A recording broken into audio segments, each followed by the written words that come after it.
Hello everyone, my name is CJ, I'm part of Group A. Today I'm going to be going over practice midterm question 4, where we're going to be implementing a class that acts as a dynamically sized integer array. So first they go ahead and tell us to implement our default constructor. How I'm going to do this is by variable in array. This isn't going to have any parameters because it is a default constructor, and the default values is it's going to have a size. We have to use arrow to, because it's a constructor. This dot size and then this dot current size is going to be equal to 0 because there are no elements when you first open it.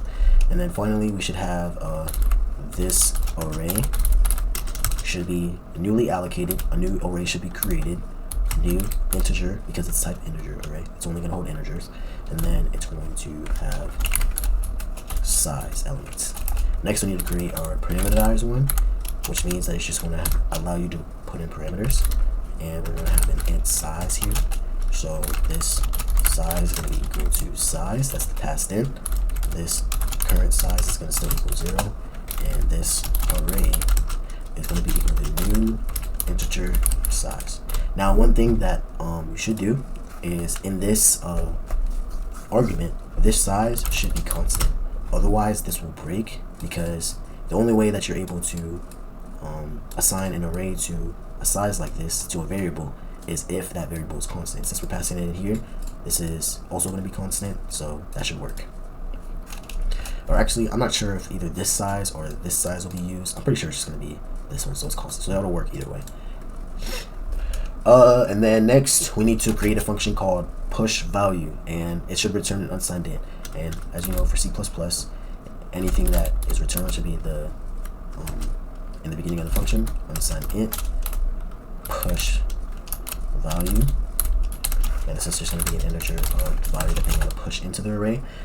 And because they're asking us to push it into the next available spot, and they're letting us assume that a spot will always be available, this is going to be pretty easy. We just have to get the index of the current size, because that's always going to be open, and then set it to the value that's passed in. And then we just have to increment current size whenever we add one in. And then finally we need to return current size. And it's going to be current size minus 1, because it's just going to give us the next empty spot rather than the spot that it was just pushed into. Okay. So finally, we need to create a function called getArray, which is already made for us. Thank you very much. And we need to implement the copy assignment operator. So how we're going to do this is we're going to, first of all, this should be passed, like returned by reference. Okay. And this should be operator overloaded. We're going to overload the equal sign operator, and then we're going to pass in a variable in array by reference, and we're just going to call this the passed in array. Oops, array. There you go. Now with these, you always have to return this, so I'm just going to do this in the beginning so I don't forget. Okay. And next what we're going to do is, because this is sort of like a constructor, we're going to initialize our variables. So this size is going to be equal to the passed in array dot size, oops, dot get size, and then this current size is going to be equal to passed in array.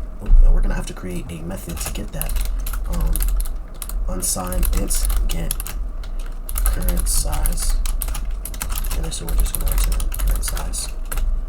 Alright, dot get current size. There we go.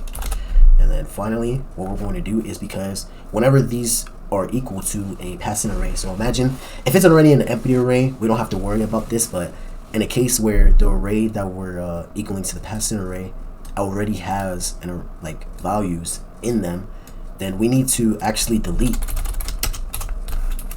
the array that's already here. Otherwise, if we try just setting the values of the passing array to the array here, then the values that are already here are just going to be lost, and we're going to have a memory leak, because this array is literally just pointing to those values. So unless we delete them, we're just going to have a memory leak. So that's important to remember.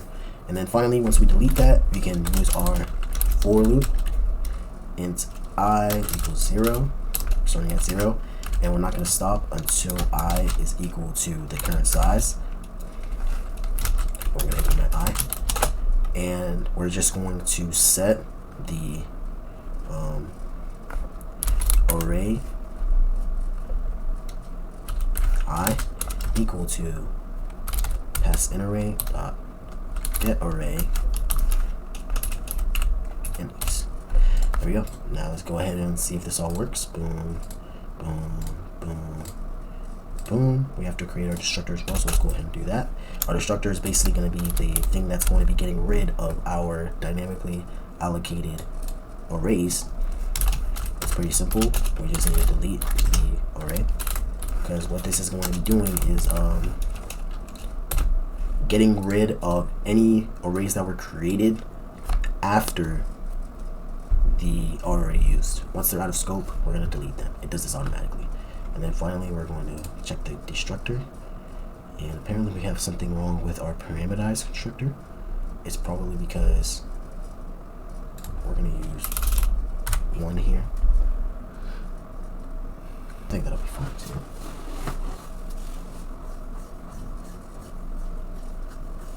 Okay, that worked. So all we needed to do was just get rid of yeah, we figured out how to fix this parameterize and this push value. All I did was just set this to 1 because this size value isn't constant, so that created some errors. Our destructor worked, so this is how you're able to create a dynamically allocated array or dynamically sized integer array.